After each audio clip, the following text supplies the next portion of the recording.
Hello everyone, welcome to our channel. तो last class में हमने स्टार्ट किया था हिस्ट्री वाला टॉपिक, चैप्टर नंबर 1 का, and so far we have covered that small section of history of trade and commerce and indigenous banking system. आज हम पढ़ेंगे rise of intermediaries, mediators means business में प्रोड्यूसर और consumer के बीच में जो मीडिएटर्स वाला सेक्शन है वो है आज का हमारा टॉपिक। तो जल्दी से स्टार्ट करते हैं आज की class. Rise of intermediaries, right. अब इंटरमीडियरीज होते क्या है? मीडिएटर्स, जो कनेक्शन इस्टेब्लिश कर देंगे प्रोड्यूसर और लास्ट कंज्यूमर के बीच में। ऑल एंड ऑल अगर बोला जाए, मीडिएटर्स जो होंगे, जितने भी एजेंट्स हैं, ब्रोकर्स हैं, उन्हें नेम दे दिया गया इंटरमीडियरीज। तो क्या था कि कोई भी बिजनेस अगर आप स्टार्ट करते हैं तो डायरेक्ट जो है हमारे प्रोडक्ट्स हम कस्टमर को अवेलेबल नहीं करा सकते, तो बीच में कुछ मीडिएटर्स, मीडियोकर्स चाहिए। तो वही है हमारा आज का टॉपिक। तो intermediaries played a very important role in promotion of trade. It includes, अब जो ये हमारा इंटरमीडियरीज का टॉपिक है, इंटरमीडियरीज में आप क्या क्या इंक्लूड करके चलेंगे? Commission agents, brokers, distributors for wholesale and retail trade. दोनों ही ट्रेड के बारे में हमने पढ़ा था, होलसेल ट्रेड भी और रिटेल ट्रेड भी। इसमें कोई भी एजेंट, ब्रोकर, डिस्ट्रीब्यूटर्स क्या माने जाएंगे? इंटरमीडियरीज। दे हेल्प, अब वो क्या हेल्प करेंगे? इन एक्सपेंडिंग ट्रेड, बिजनेस को ग्रो करने में, बढ़ाने में। Brought in huge amount of silver bullion into Asia and the large share was in India. ये करेंसी की बात कर दी गई कि फॉरेन करेंसी इन इंटरमीडियरीज की हेल्प से इंडिया को रिसीव हुई, and that time India was holding the major share, largest share was in India, right. The institution of Jagat Seths के बारे में पढ़ा था लास्ट क्लास में। They also played an important role during Mughal period and days of East India Company. उस time पर भी इन लोगों ने बहुत मेजर रोल प्ले किया। बैंकर्स ने एग्जीक्यूटिव की तरह काम करना स्टार्ट कर दिया, and trustees as well, and they charge high rate of interest on foreign trade. अब क्या करते थे ये लोग? हमने बैंक में, जो आज भी रहता है, आज की भी प्रैक्टिस क्या रहती है कि आप बैंक में मनी डिपॉजिट करते हैं।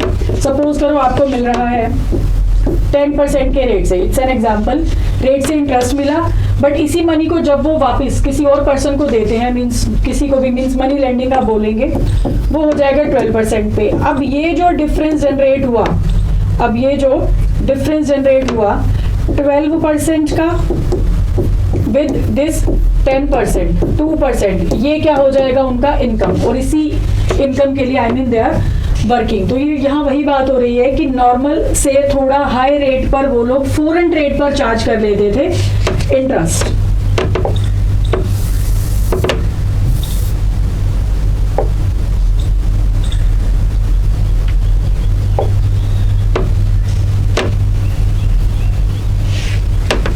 Next is the emergence of credit transaction and availability of loans enhanced commercial activities। अब क्या है, कोई भी बिजनेस आज भी प्योर कैश बेसिस पर आप नहीं रन कर सकते, क्रेडिट फैसिलिटी आपको देनी ही पड़ती है। उस टाइम पर भी when that indigenous banking system came into existence, क्या बेनिफिट मिला? क्रेडिट ट्रांजैक्शन का और लोन्स का। इनके वजह से आपके बिजनेस को ग्रो करने में बहुत हेल्प मिली उस टाइम पर India enjoyed a favourable balance of trade where export exceeded the import. Export, import, entry port सब हम पढ़ चुके हैं। तो उस टाइम पर भी इस क्रेडिट फैसिलिटी की वजह से इंडिया का जो एक्सपोर्ट था वो ज्यादा हो गया इंपोर्ट से, मींस मंगाते कम गुड्स थे बट एक्सपोर्ट दूसरी कंट्रीज में करते थे ज्यादा। Indigenous banking system benefited the manufacturers, traders and merchants with additional capital funds for expansion and growth। और इसी indigenous banking system से when we had that credit facility and finance जो उन्होंने अवेलेबल किया, इसके वजह से हमें अपने बिजनेस को एक्सपैंड करने में और ग्रो करने में बहुत ज़्यादा मिली हेल्प। उस टाइम की बात कर रहे हैं इंडिया की। इंडिया के बिजनेस को ग्रो करने में बहुत हेल्प मिली with the help of this indigenous banking system. तो ये हमारा टॉपिक है इंटरमीडियरीज का, जिसमें हमें मिल गए कुछ एजेंट, ब्रोकर, डिस्ट्रीब्यूटर। जगत सेठ ने हमारी हेल्प की। क्रेडिट ट्रांजैक्शंस होने लग गई, लोन की फैसिलिटी मिल गई इंडिजीनियस बैंकिंग सिस्टम की वजह से, जिससे इंडिया का बिजनेस कर गया, इंडिया का ट्रेड एंड कॉमर्स कर गया grow. Later on, commercial and industrial banks also provided both short-term and long-term loans. Indigenous banking system के बाद नेक्स्ट स्टेप है कि हाँ, बहुत से फिर कमर्शियल बैंक खुले, इंडस्ट्रियल बैंक खुले, जिनकी वजह से भी हमें शॉर्ट टर्म और लॉन्ग टर्म लोन लेने में मिली बहुत ज़्यादा हेल्प. नेक्स्ट हमारा जो आज का टॉपिक है वो है ट्रांसपोर्ट. इंडिया में उस टाइम पर कैसा ट्रांसपोर्ट सिस्टम फॉलो होता था. हिस्ट्री में भी हमने पढ़ा था सी रूट और सिल्क रूट और स्पाइस रूट के बारे में, कि एक वाटरवे और लैंड के थ्रू जो आपने ट्रेड किया, वही दो चीज़ें हम यहाँ भी पढ़ेंगे कि कैसा कैसा ट्रांसपोर्ट सिस्टम उस टाइम चलता था. Land and water transport was popular during ancient times. ये दो रूट्स ही थे जो हमने लास्ट क्लास में पढ़े थे, और इन्हीं ट्रांसपोर्ट सिस्टम के बारे में आज हम पढ़ेंगे कि लैंड वेज आप यूज़ करते थे और वाटर वेज. Land transport.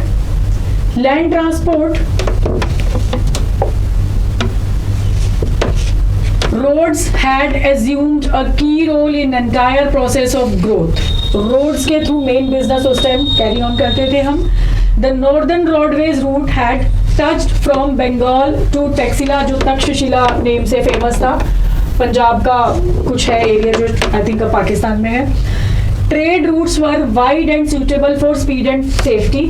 जो भी रूट्स उस टाइम यूज़ किए गए लैंड ट्रांसपोर्ट में वो ज़्यादा सेफ था, इसलिए उन्हीं रोड्स को हमने किया यूज़.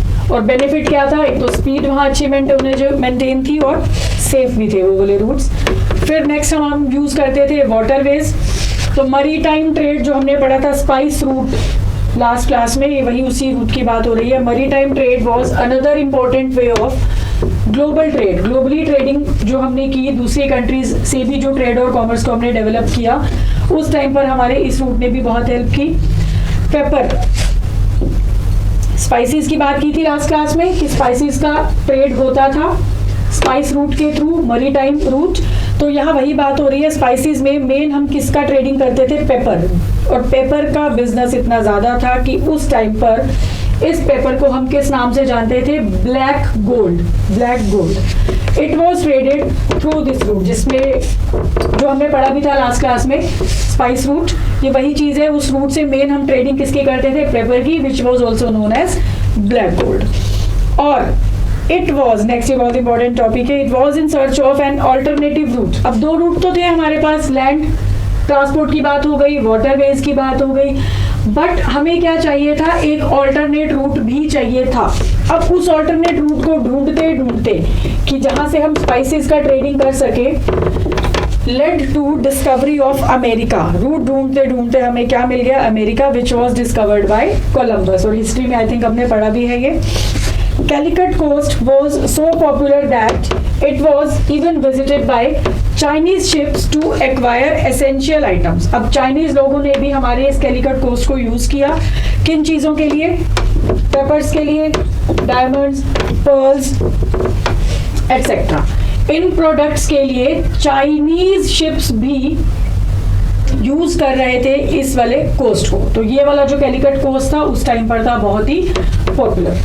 तो ये बात हो गई हमारे ट्रांसपोर्ट सिस्टम की कि हमने दो ट्रांसपोर्ट सिस्टम यूज किए. Land which was more safe because दूसरा जो हमारे पास ऑप्शन था वो था वाटरवेज. वाटरवेज में आई मीन सेफ्टी अगर हम देखें तो कंपैरेटिवली थोड़ा कम रहता है. नेक्स्ट वाटरवेज जो हमने पढ़ा जिसमें मेनली ट्रेडिंग होता था स्पाइसेस का, स्पाइसेस में भी पेपर का, which was known as black gold. Right. फिर ऑल्टरनेट रूट ढूंढने की कोशिश की तो कोलंबस ने क्या डिस्कवर कर दिया, अमेरिका. और उस टाइम पर क्या फेमस था, कैलिकट कोस्ट, जो चाइनीज शिप्स यूज करते थे for papers, diamonds and pearls. तो ये सिंपल एक हिस्ट्री वाला सेक्शन था.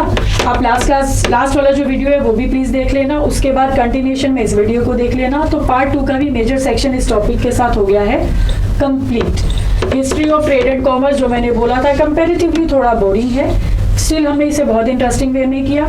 इस सेक्शन से क्वेश्चन आपको थोड़े कम देखने को मिलेंगे एग्जाम में, और इस टॉपिक से रिलेटेड भी जो केस स्टडीज बनेंगी उसका भी मैं एक लेक्चर शूट करके अपलोड कर दूंगी. आप प्लीज देखें इन लेक्चर्स को, लाइक करें, कमेंट करें, शेयर करें, और आपकी जो भी क्वेरीज हैं कमेंट सेक्शन में पोस्ट कर दें.